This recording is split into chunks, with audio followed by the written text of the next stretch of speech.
Hey guys, welcome back to Hype RC. In today's video, we have a brand new release from Vanquish. This is the new H10 OPTIC trail buggy. This is an RTR. We got it in the Yokohama livery. That gray cage with the black side panels looks absolutely killer. So I have multiple Vanquish builds going on right now for the channel, and this one is absolutely at the top of the list to get out and modify. But today, we're just going to do a box stock run, and we're going to do a crawl, maybe even hit a few trails with it if we can get out there before the sun goes down. But Vanquish makes a very high quality product. So far, 2024 has been kind of slow with the 10th scale crawler releases, but what we have seen released has been very high quality, and this one right now for me is sitting at the very top. So let's go ahead and get over to the bench and check this guy out. All right, guys, let's go ahead and check out some of the box art. So we have the new H10 axles right here on the front with a new integrated truss. That is super cool.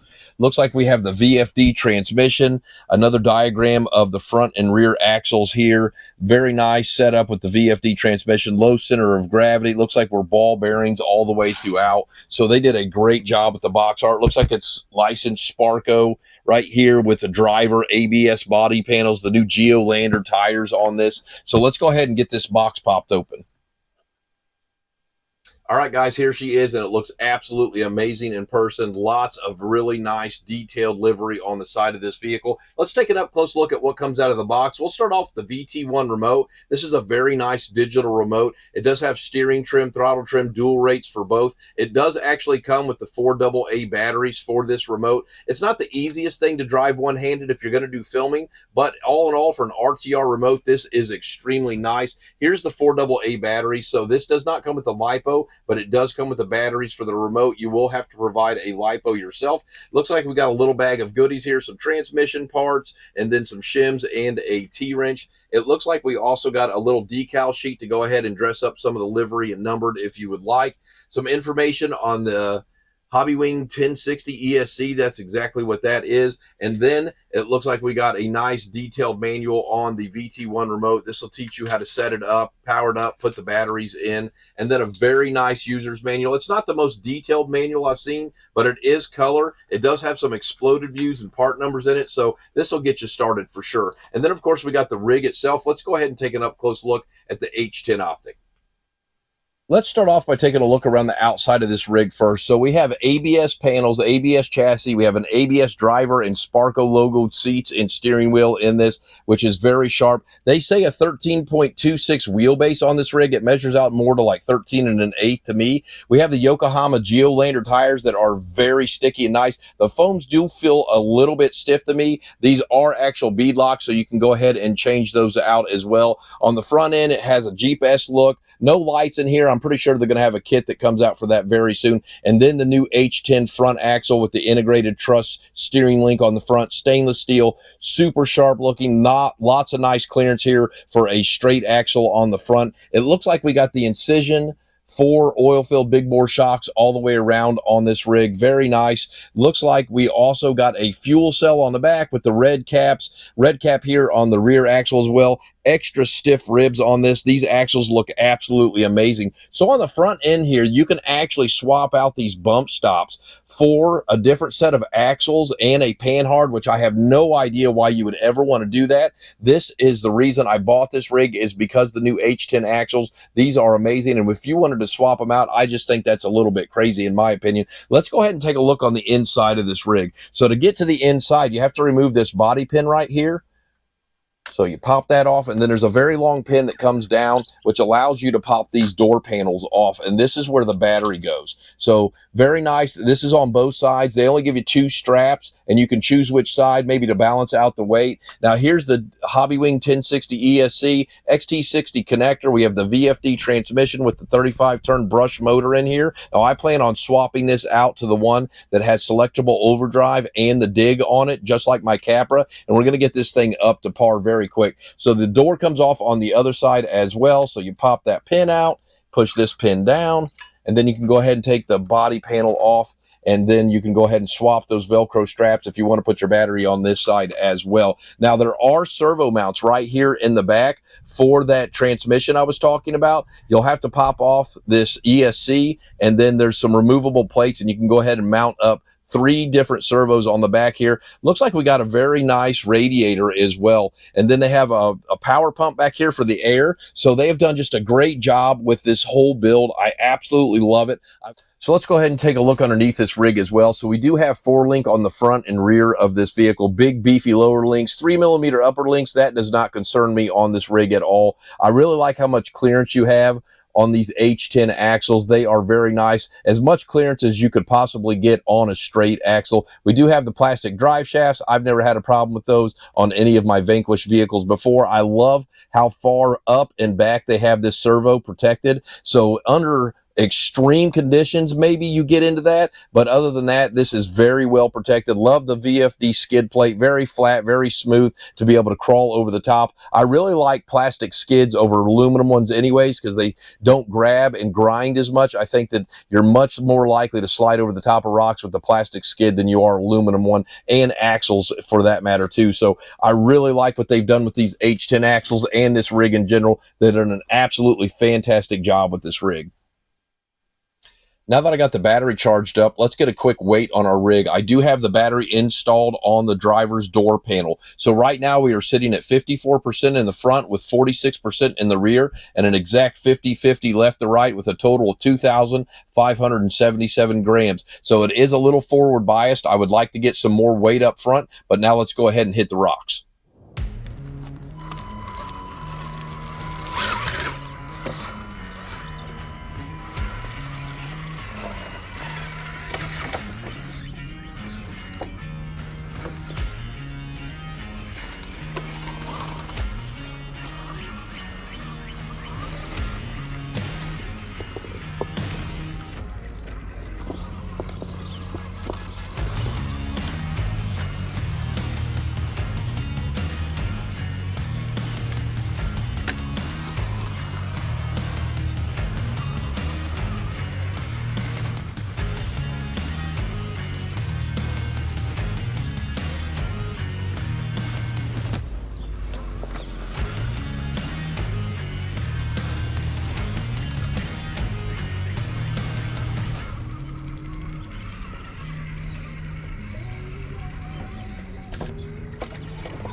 All right, guys, I had an absolute blast getting out and running the new Vanquish H10 OPTIC. This rig performed very well on the rocks and the trail, and you could see that in the running footage, and we'll talk a little bit more about that here in just a bit. Let's go ahead and dive into the pros and the cons on this rig. So for me personally, the #1 pro is the new H10 axles on the front and rear of this vehicle. I love the integrated truss on the front of this, front steering link in stainless. Looks amazing, and it is extremely functional. Gives you a 90 plus approach angle on the front of this vehicle, 90 off the rear as well. So just the overall geometry of this vehicle is absolutely amazing. And let's talk a little bit more about that as well. So the geometry of this vehicle with the extended wheelbase, this thing crawled up that culvert at the park. I don't even know what degree that is, but it is very, very high, and this thing crawled right up it with shocks that are almost completely perpendicular to the ground, and that is not indicative of a good crawler. So whatever they've done with the design and the geometry of this vehicle is absolutely amazing. You know, it's got very nice heavy duty links on the bottom of it as well. I love the fact that they integrated the servo on top of the axle as well. So overall, the geometry is amazing. Let's go ahead and talk about the body and the ABS side panel. So this really sets this rig apart from the other ones because they are all Lexan. This one has the integrated battery compartments on the doors. You can take both of them off, get to your electronics. The driver is ABS as well. He's very detailed. Lots of details on this. The fuel cell, the air power pump on the back of this vehicle. You know, they've integrated so much into this vehicle, and it just all looks seamless as well. So they've done a fantastic job with that. And then this rig is basically the new Swiss Army knife of crawlers and trail rigs because they've integrated the rear servo mounts. You know, you can take the bottom of the fuel cell off in the rear and integrate four-wheel steering, and it still stays very scale looking as well. You can go ahead and drop a different axle on the front and do a panhard off of these little fake bump stops. So they've just integrated a lot into this vehicle, but yet it still performs very well. And the engineering and design behind that had to be extremely tough. And that's just a testament to how much time, money, and effort Vanquish goes to in their vehicles before they release them. And I'm just extremely pleased with this. But nothing's perfect. You know, I do like the Geo Lander tires. They are extremely sticky. You could see in the rock climbing footage that rocks were literally sticking to the compound and coming all the way around the tire, and they performed very, very well. But that takes us into the cons on this vehicle. First con I'd like to talk about are the foams inside of these tires. They are extremely stiff. They have got to go. You know, Vanquish does a good job with their other tires and foams. The tires are great, but the foams are just not good. They're definitely going to have to be changed out for something different. I did vent these tires, which did help them perform a little bit better, but those foams, you know, they've got to go. They're not good. And then the next thing I'd like to talk about as far as cons go is the drag brake on this vehicle. So this cannot stick on an incline or a decline. You could see that in the rock crawling, and really with rock crawling, not so much important for trailing, but for rock crawling, when you need a rig to stick and you either have to change your footing to get a better look at your line, or you need to just take a second to look at your line and you have to stop that vehicle and pause. You don't want it rolling, you know, down the incline or anywhere else. So it's not 100% bad, but it's not really that great either, because when I let off the throttle, it will definitely roll down a decline or fall down an incline. So, you know, it's lacking on the 100% drag brake that most of us are going to require in a rock crawler. And then the breakover on this vehicle. So I did high side it multiple times, but when you stretch the wheelbase, you are exposing more of the skid and belly of the vehicle. Now, the skid and the belly is extremely flat, so it didn't get like really hung up, but it did get high-sided to the point that I really had to wiggle it off there. So I think with a little bit larger tires on this, and I think I might throw a set of the VXT2s that come on the stance. The two-stage foams that are in these are also very nice, and I think with a little bit of extra tire on these is going to create more clearance underneath the belly, and I think these might actually be just what the doctor ordered for this rig. I love these on my stance as well. Highly recommend these tires. If you haven't checked those out, you definitely need to take a look at those as well. And then the last con I would like to talk about is the fact that they label this as a trail buggy, you know, or a trail rig, trail truck, whatever you want to call it, and it didn't come with lights. So when you're out trailing, dusk and dawn come to effect, and some people just like to go night trailing as well. Most of your other trail rigs come with integrated lights. They didn't even put light buckets in the front of this. So you can't just throw in a set of lights. And I think that, you know, Vanquish probably could have spent a few extra dollars on this and done that, because we all know that LEDs aren't expensive. You know, we're going to have to figure out how to get lights in, or a light bar or something on this rig, you know, and if you're going to label it as a trail buggy, you know, I think that they probably could have spent a few extra bucks and put lights on it. But other than that, all in all, this rig performed absolutely amazing. It's going to be good at a lot of different things. You can integrate a lot of different things in this with not a whole lot of change and customization. So that is really neat. I also want to talk about the VT1 remote. This is quickly becoming my favorite RTR remote. So if you do want to change out to the VFD twin transmission, you have to have servo to do the overdrive, underdrive, and you have to have servo for the drag brake. This is a 4-channel remote. It is digital, and it is very nice, and setting it up and running it is very easy. So this is a great remote. You don't have to hurry up and run out and change this remote off of this vehicle, even if you do go to some of those bigger upgrades like that. So all in all, vehicle is highly recommended for me. The H10 Optic is a solid rig for trailing.